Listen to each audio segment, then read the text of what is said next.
Remember Winamp? The MP3 player that turned a generation's music into something personal, wild, and uniquely their own. By 2001, it had 60 million users. Let anyone transform its look or add new features, and spawned a cultural movement of creativity. But how did a tiny shareware app become a digital icon? And why did it disappear almost overnight? The answer starts in a world before music streaming, when Winamp changed everything. In the late 1990s, the sound of a dial-up modem was the gateway to a new world. Music fans were discovering MP3s, a format that could shrink a full song down to a few megabytes, small enough to download even on a slow connection. But actually playing those files was another story. Most programs were bloated, ugly, and crashed more often than they worked. Into this mess stepped Justin Frankel and Dmitry Boldyrev, two young developers with a different vision. In June 1997, they released Winamp, a tiny, lightning-fast player that did one thing incredibly well. It played MP3s. The first version was stripped down to the essentials: a play button, a stop button, and a simple spectrum analyzer that pulsed along with the music. It was free to try, and if you liked it, you could send in $10 by mailing a physical check to Nullsoft's P.O. box. Within a year, those checks were arriving by the thousands, bringing in about $100,000 a month. Early on, Winamp used a licensed MP3 decoder called AMP, but legal threats forced a quick pivot.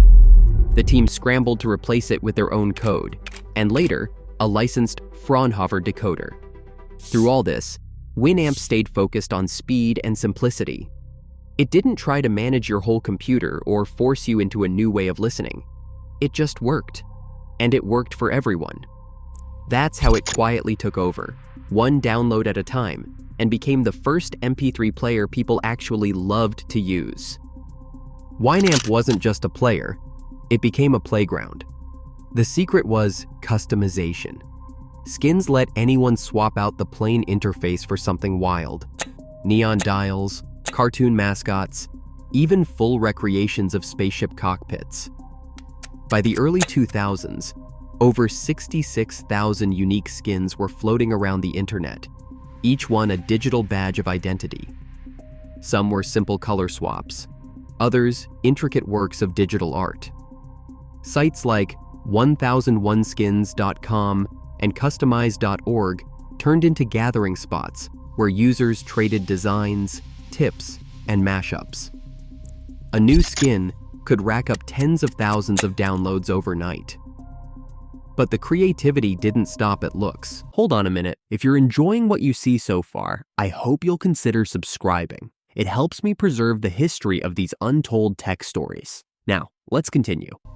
Winamp's plugin system cracked the software wide open.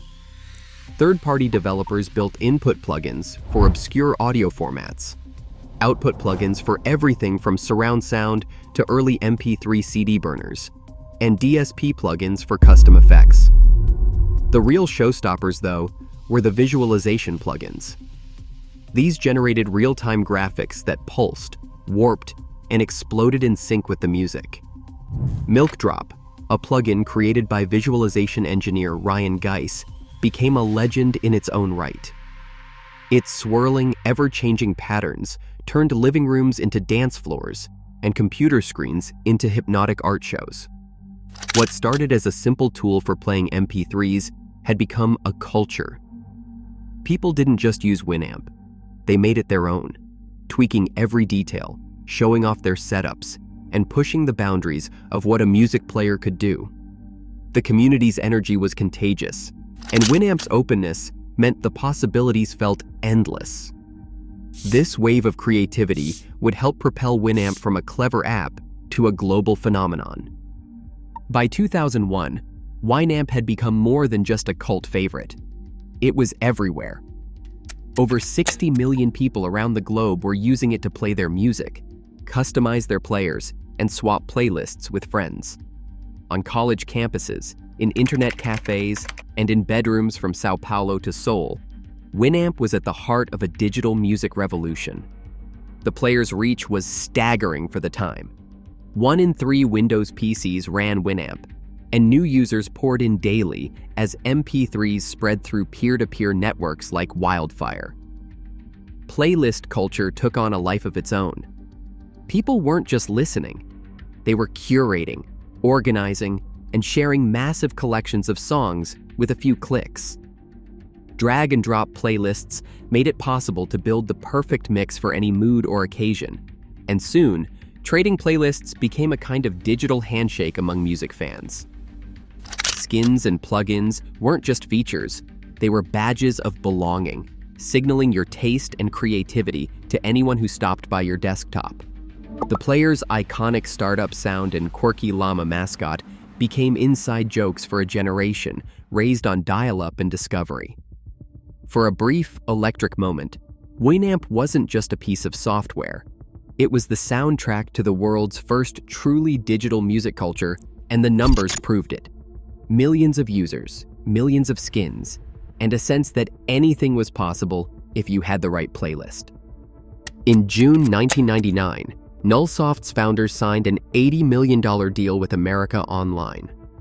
For a brief moment, it looked like a victory lap, a scrappy startup cashing in at the height of the dot-com boom. But inside Nullsoft, the mood shifted almost overnight.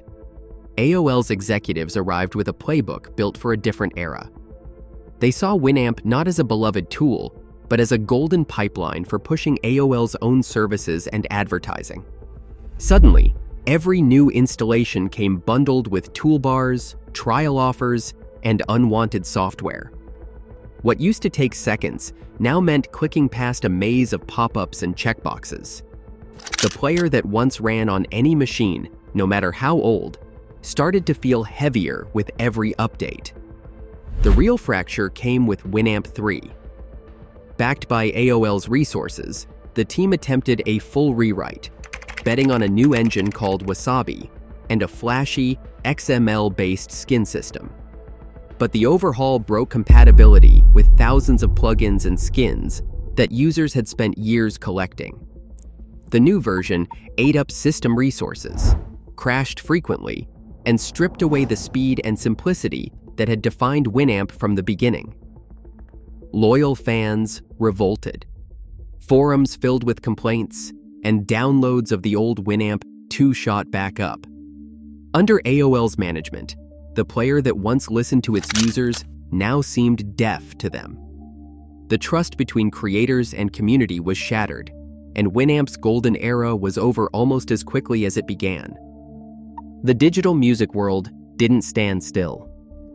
In 2001, Apple released the iPod, and soon after, iTunes arrived with a promise Winamp couldn't match: a seamless, legal way to buy music and sync it with a pocket-sized device.